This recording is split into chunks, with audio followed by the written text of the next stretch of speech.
जय माता दी दोस्तों, स्वागत है आप सभी का एक बार फिर से। माँ भगवती की कृपा आप और आपके परिवार पर सदा सर्वदा बनी रहे।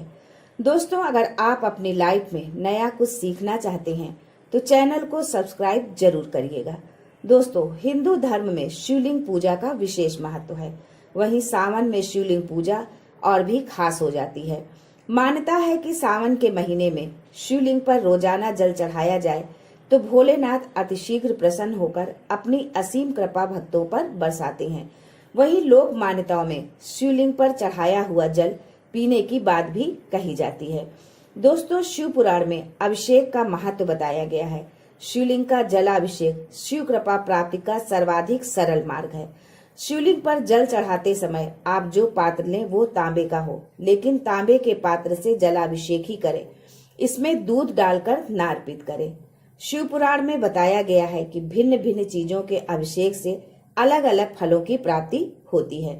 दोस्तों, शिव पुराण के विद्येश्वर संहिता के 22वें अध्याय के 18वें श्लोक में बताया गया है कि शिवलिंग पर चढ़े जल के पीने का नियम क्या है, शिवलिंग से जल कैसे लेना चाहिए और इस जल से क्या फायदे होते हैं।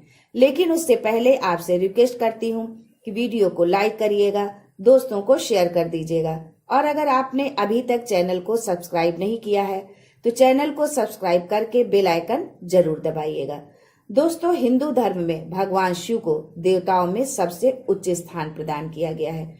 वेद पुराणों में वर्णित है कि अगर कोई व्यक्ति सच्चे दिल से भगवान शिव को सोमवार के दिन जल अर्पण करता है तो उसकी हर एक मनोकामना पूर्ण होती है।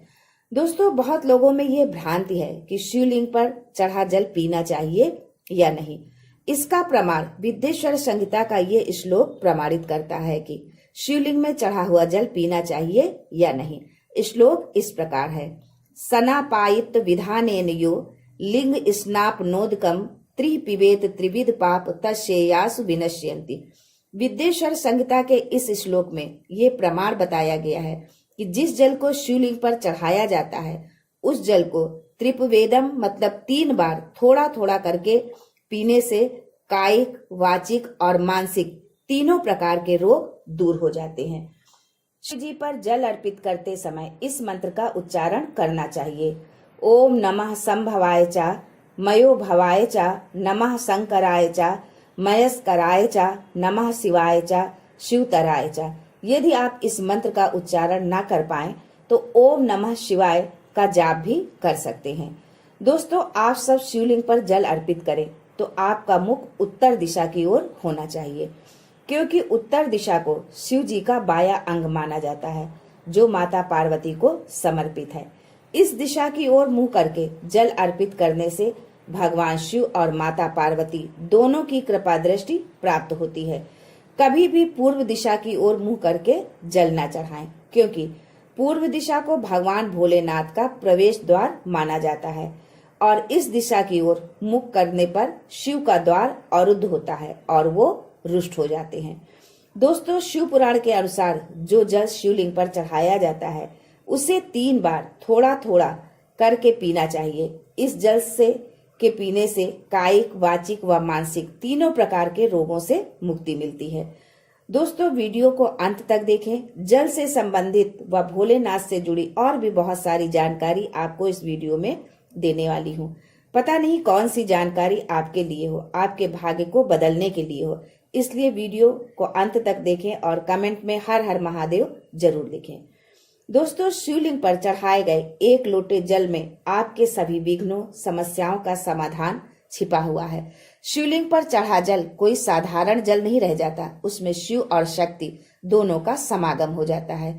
ये अद्भुत जल काल को भी अपना रास्ता बदलने के लिए विवश कर देता है। ये आपके शत्रु का विनाश भी कर सकता है, तो आपके विनाश को रोकने की शक्ति भी इसमें छिपी है। रामचरितमानस में भी कहा गया है कि छित जल पावक गगन समीरा पंच तत्व यह बना शरीरा, अर्थात हमारे शरीर की रचना जिन पंच तत्वों से हुई है उसमें जल का प्रमुख स्थान है। संपूर्ण भूमंडल में 70% जल का भाग है। जल ही जीवन है, जल है तो कल है, इसलिए जल को बहाओ नहीं बचाओ। दोस्तों, हम भोलेनाथ को जल तो अर्पित करते हैं पर उसका प्रसाद नहीं लेते, या हम ये कह सकते हैं कि जल को प्रसाद रूप में लेना है ये जानते ही नहीं है। शिव जी को बहुत तरह तरह का भोग अर्पित करते हैं, पर जो मुख्य प्रसाद है उसे लेते ही नहीं है। अब हम जानते हैं कि भोलेनाथ पर चढ़ा जल कैसे पीना चाहिए, पीने के क्या फायदे हैं, रखना कैसे है और रखने के क्या फायदे हैं। साथ ही ये भी कि शिवलिंग पर चढ़े हुए जल को छिड़कने से क्या फायदे होते हैं।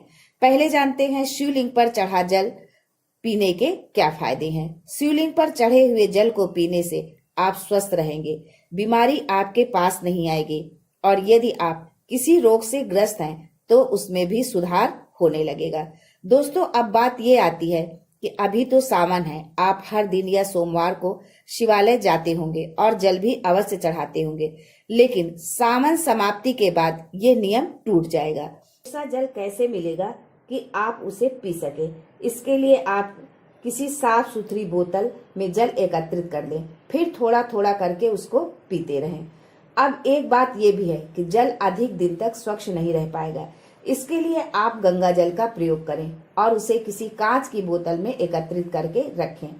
शिवलिंग पर चढ़े जल को पीने से आरोग्य की प्राप्ति होगी, आपका भाग्य बलवान होगा, दुर्भाग्य आपसे कोसों दूर होगा। अगर किसी भी प्रकार का ग्रह दोष है जिसके कारण आपके समस्त कार्यों में बाधा आती रहती है, इससे छुटकारा पाने के लिए आप नित्य शिवलिंग पर चढ़ा जल पिए। इससे ग्रह पीड़ा से आपको छुटकारा मिलेगा। दोस्तों, शिवलिंग पर चढ़ा जल पीने से पुनः कायाकल्प होता है। जैसे कि आपके शरीर में समय से पहले ही बुढ़ापा आ गया है, शक्ति नहीं है, जोश नहीं है, आपके शरीर में वो शक्ति नहीं है जो पहले थी। तो दोस्तों, अगर आप अपने शरीर का पुनः कायाकल्प करना चाहते हैं, नई ऊर्जा का संचार चाहते हैं, तो शिवलिंग पर चढ़ा जल पीना शुरू कर दीजिए। जल पीते ही आपके अंदर एक जोश, ऊर्जा का संचार शुरू हो जाएगा। दोस्तों, अगर आपसे कोई पाप हो गया है और आप पश्चाताप करना चाहते हैं, पापों से मुक्ति पाना चाहते हैं, तो नित्य शिवलिंग पर जल चढ़ाइए और उसको पीना शुरू कर दीजिए। यदि आप अष्ट सिद्धि को सिद्ध करना चाहते हैं, तो मंत्र साधना के साथ साथ शिवलिंग पर चढ़ा जल पीना शुरू कर दीजिए, आपको अतिशीघ्र सिद्धि की प्राप्ति होगी। यदि आप किसी मंत्र को सिद्ध करना चाहते हैं, मान लीजिए ओम नमः शिवाय, शिव जी के इस पंचाक्षरी मंत्र को आप सिद्ध करना चाहते हैं, लेकिन यह शीघ्र सिद्ध नहीं हो रहा है, तो इसके लिए आप शिवलिंग पर चढ़े जल को पीजिए और एक माला ओम नमः शिवाय का जाप करिए। आपके अंदर एक अलौकिक शक्ति का संचार होगा, जिससे आप भूत भविष्य वर्तमान के दृष्टा बन जाएंगे। यानी कि आपको भूत भविष्य वर्तमान का ज्ञान हो जाएगा, आप किसी का भी भविष्य बता सकने में समर्थ होंगे। यदि आपके नेत्र की ज्योति दिन प्रतिदिन क्षीण हो रही है, तो आप शिवलिंग पर चढ़े जल से नित्य नेत्रों का प्रक्षालन करें, अर्थात धोएं। ऐसा करने से आपके नेत्र की ज्योति में धीरे धीरे वृद्धि होगी।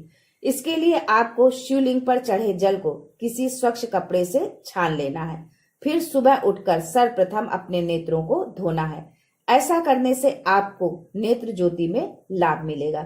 दोस्तों, अब आगे जानते हैं कि शिवलिंग पर चढ़े जल को घर में छिड़कने से क्या होता है। दोस्तों, शिवलिंग पर चढ़े हुए जल को घर में छिड़कने से गरीबी, दरिद्रता, दुख, शोक सबका नाश होता है। यदि आप चाहते हैं कि माता लक्ष्मी का स्थायी वास आपके घर में हो, तो इसके लिए शिवलिंग पर चढ़े जल को प्रातः पूजा के पश्चात छिड़के और सुगंधित धूप या लोबान जो भी उपलब्ध हो पूरे घर में अवश्य दिखाएं। ऐसा करने से माँ लक्ष्मी का स्थायी वास होगा। माँ अन्नपूर्णा आपका भंडार कभी रिक्त नहीं होने देगी। शिवलिंग पर चढ़ा जल छिड़कने से घर तीर्थ के समान पवित्र हो जाता है। उस घर में रहने वाले सदस्यों का आचार विचार पवित्र होता है, सदाचारी गुणों का समावेश होता है। शिवलिंग पर चढ़े जल का छिड़काव करने से माँ लक्ष्मी का स्थायी वास रहता है। समस्त देवी देवताओं का फेरा होता रहता है, जिससे आपके घर में किसी प्रकार की नकारात्मक शक्ति का प्रवेश नहीं हो पाता। घर का वास्तु दोष समाप्त हो जाता है। दोस्तों, यदि आपके घर में किसी की बुरी दृष्टि है, किसी ने जादू टोना कर रखा है, इन सब बाधाओं से बचाता है ये चमत्कारी जल। इसके लिए एक छोटा सा उपाय बताती हूँ, वो अवश्य करें। शिवलिंग पर चढ़े हुए जल को एक छोटे से तांबे या पीतल के पात्र में भरकर उसका मुख बंद करके लाल कपड़े में बांधकर घर के मुख्य द्वार पर टांग दीजिए। इससे आपके घर में आने वाली बुरी दृष्टि, नकारात्मकता द्वार से ही वापस हो जाएगी। दोस्तों, अब आगे जानते हैं कि शिवलिंग पर चढ़े जल को घर में रखने के क्या फायदे हैं। शिवलिंग पर चढ़े हुए जल को उत्तर या पूर्व दिशा में रखने से, घर के मुख्य द्वार पर रखने से घर में सदा सुख शांति बनी रहेगी। पूजा स्थल में रखने से आपके आध्यात्म में उन्नति होगी। आप शिव के निकट होंगे, उनकी भक्ति में आपका मन लगेगा। भोलेनाथ पर अटूट श्रद्धा विश्वास आपका बढ़ता जाएगा। शिवलिंग पर चढ़ा पानी चांदी के बेल पत्र के साथ तांबे के लोटे में जमीन पर दबा कर रखने से घर में अकाल मृत्यु नहीं होगी। इसे 1 हाथ की गहराई में दबाकर रखें। रोगी व्यक्ति के नहाने के पानी में 2 बूंद शिवलिंग पर चढ़ा हुआ जल मिलाकर नहलाते हैं तो उसे लाभ मिलेगा। दोस्तों, अब सबसे मुख्य बात कि शिवलिंग पर चढ़ा हुआ पानी हम कैसे इकट्ठा करें। शिवलिंग की जलहरी जो होती है उसके नीचे तांबे का पात्र रखकर जल एकत्रित करें, पर यह ध्यान रखें कि वो पात्र जलहरी में स्पर्श न करे। भगवान भोलेनाथ का प्रसाद समझकर उस जल को इकट्ठा कर ले। ये तो हुआ जल इकट्ठा करने का तरीका। अब हम कुछ और खास नियम के बारे में जानते हैं। इस पानी पर किसी की छाया न पड़ने देना। इसे पूजा स्थल पर ही रखना, नहीं तो इसकी दिव्यता धीरे धीरे समाप्त होती जाएगी। अपवित्र अवस्था में इसे न छुएं। घर के किसी भी सदस्य से मांगकर ही पानी पिए। यदि आपने तामसी भोजन, मांस, मदिरा का सेवन किया है तो इसे न पिए। यदि आपको पीना है तो पहले आपको स्वयं को पवित्र करना पड़ेगा। पंचगव्य पीकर, पंचगव्य अर्थात गौ माता से मिलने वाली 5 चीजों से बना दूध, दही, घी, गौमूत्र और गोबर। पंचगव्य पीने के बाद ही आप शिवलिंग पर चढ़ा जल पी सकते हैं। आज के लिए बस इतना ही। दोस्तों, मिलते हैं अगले वीडियो में। तब तक के लिए हर हर महादेव।